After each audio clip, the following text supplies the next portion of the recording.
Onu eylep koyuş, onu zanjet koyuş. Görsen de problem olur. Da.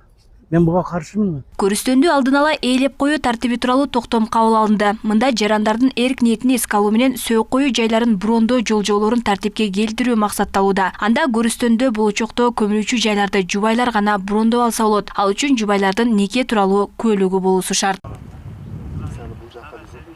Мында аялынын же күйөөсүнүн бетинен жай бөлүү акы төлөгөндөн кийин гана жүргүзүлөт. Жерди брондоо үчүн арыз ээсинин паспорту, жубайынын өлүмү тууралуу справка, неке куәлүгү жана тиешелүү үлгүдөгү арыз талап кылынат. Анда жайды 5 жыл ээлеп улам узартып турууга мүмкүндүк берилет. Дегенмен айрымдар бул аракетке каршы пикирде болсо, айрымдар жер тартыштыгы бул абалга алып келди дешет.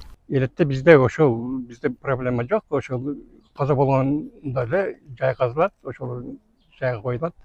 Андай проблема жок, жай тууралуу бизде бар жетишет. Кыштактарда андай проблема жок да, башка шаарларда проблема. Эми шаарларда мажбур болот да. Кээ бирде каза болгондон кийин жай таппай калышы мүмкүн да. Алар уже алдын алып ээлешип коюшу мүмкүн бар да. Бизде андай проблема жок да. Мен 5-6 жылдан бери билдим да, себеби 3-4 жыл мурда атасынын саатын 70-80 мүнөт болгон болсо, мага ошо атам алдынан жай алып койгон, казып койгон деп hayvanlarını kazıtmak için değerler. Yani Allah bergen ömür, Allah benden de yaratgan bardığımızda kaçan ölüşümüzü bilmez. Yok, o vakında kılgan jaksı da bardığımız. Benim fikrim görüşten de eylep koyuş degen bu nepravильный nerse. Ölgönler gitti de eylep koyuş bu. Türlükte eyleylim aynen. Ölgönden keyin onu eylep koyuş, onu zanjet koyuş. Görüşten de problem olur. Da. Ben buga karşımın. Türlükte eyleylim aynen. Türlükte buna 5 gün çok emede yere boş yaşayın. Hem ölgönden keyin ölgön jerde eyleyerse onda az bir zanjet koysa ошо кандай болот? Men каршымын. Мүрзөлөрдөн алдын ала кабыр алуу жолун ислам дини да жектебейт. Дин өкүлдөрүнүн айтымында бейитти алдын ала ээлөө буга чейин да ата-бабаларда колдонулуп келген. Муну менен жашоонун убактылуу экендиги эскертилип турган. Негизги бул маселе боюнча дүйнөлүк практикада бар нерсе экен. Анан шарият боюнча бул нерсеге эч кандай тоскоолдук жок.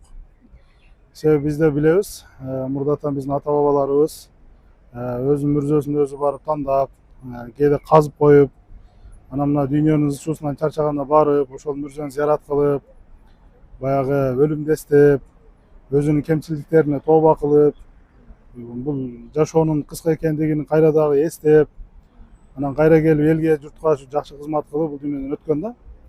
Ошон үчүн бул маселе боюнча шарият эч кандай баягыдай терс көз карашта эмес. Өлкөдө маркумду жерге коюуда мамлекет тарабынан тиешелүү жер аянты бөлүнүп берилет. Сөөк ызат менен жерге коюлуп, сөөккө салкын мамиле жасалбайт. Болгону көр казып сөөктү көмүп берген үчүн акы алынат. Эми адат салт барго. Ошого карап туруп бул ишке аша берсе керек деп ойлойм.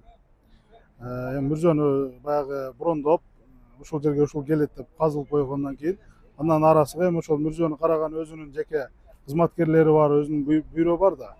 Ошолор бул маселени мыйзам чегинде, шарият негизинде иншалла алып барат деп биз ишенебиз да. Анан өлүм тилеп калды, тигиндей мындай деген жөн эле бул элдин арасындагы эле сөз да.